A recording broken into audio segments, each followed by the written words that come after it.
Hi everyone, ತುಂಬಾ ಸಿಂಪಲ್ಲಾಗಿ and easy ಮೆಥಡಲ್ಲಿ ನಾನು ತೊಂಡೆಕಾಯಿ ಫ್ರೈ ರೆಸಿಪಿ ಯಾವ ರೀತಿ ಪ್ರಿಪೇರ್ ಮಾಡ್ಕೋಬೇಕು ಅನ್ನೋದನ್ನು ನಿಮ್ಮ ಜೊತೆ ಶೇರ್ ಮಾಡ್ತಾಯಿದ್ದೀನಿ. Welcome to Dhanya channel. ಇದಕ್ಕೋಸ್ಕರ ನಾನು ಅರ್ಧ kg ಅಷ್ಟು ತೊಂಡೆಕಾಯಿನ ವಾಶ್ ಮಾಡಿ ಕಟ್ ಮಾಡ್ಕೊಂಡು ರೆಡಿ ಮಾಡ್ಕೊಂಡಿದ್ದೀನಿ.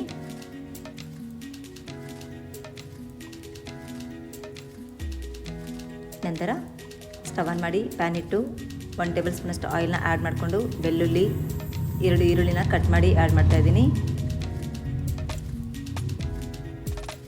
ನಂತರ 3 ಟೊಮೆಟೊನ ಕಟ್ ಮಾಡಿಕೊಂಡು ಆ್ಯಡ್ ಮಾಡ್ಕೊಂಡಿದ್ದೀನಿ.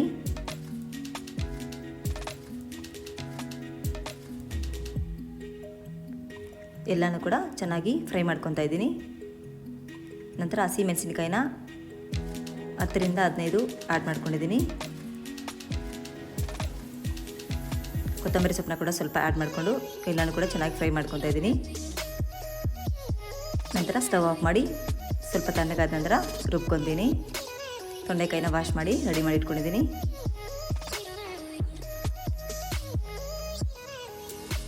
ನೋಡಿ, ತರ್ತರಿಯಾಗಿ ರುಬ್ಕೊಂಡಿದ್ದೀನಿ. ನಂತರ ಸ್ಟವ್ ಆನ್ ಮಾಡಿ ಪ್ಯಾನ್ ಇಟ್ಟು ಆಯಿಲ್, ಸಾಸಿವೆ, ಜೀರಿಗೆ, ಕರಿಬೇವು, ಬಾಡಿಗೆ ಮೆಣಸಿನಕಾಯಿನ ಆ್ಯಡ್ ಮಾಡಿದ್ದೀನಿ. ಈಗ ರುಬ್ಕೊಂಡಿರುವಂಥ ಎಲ್ಲ ಮಿಶ್ರಣವನ್ನು ಕೂಡ ಇದ್ರ ಜೊತೆ ಆ್ಯಡ್ ಮಾಡಿ ಒಂದು ಚಿಕ್ಕ ಗ್ಲಾಸಷ್ಟು ನೀರನ್ನು ಕೂಡ ಆ್ಯಡ್ ಮಾಡ್ಕೊಂಡಿದ್ದೀನಿ ನಾನು. ನಂತರ ವಾಶ್ ಮಾಡ್ಕೊಳ್ಳೋಂಥ ಎಲ್ಲ ತೊಂಡೆಕಾಯಿನ ಕೂಡ ಇದ್ರ ಜೊತೆ ಆ್ಯಡ್ ಮಾಡಿ ಚೆನ್ನಾಗಿ ಮಿಕ್ಸ್ ಮಾಡ್ಕೋಬೇಕು.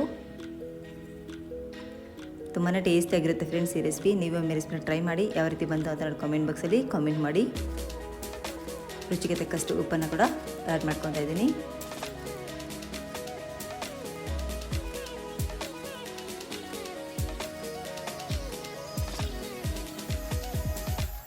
ನೀವು ಫಸ್ಟ್ ಟೈಮ್ ನನ್ನ ಚಾನಲ್ ನೋಡ್ತಿದ್ರೆ ಪ್ಲೀಸ್ ಲೈಕ್ ಮಾಡಿ, ಶೇರ್ ಮಾಡಿ, ಹಾಗೆಯೇ ಸಬ್ಸ್ಕ್ರೈಬ್ ಮಾಡ್ಕೊಳ್ಳಿ.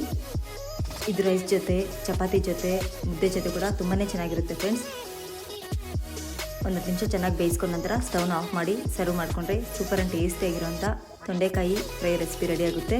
Thank you so much for your watching. Bye friends.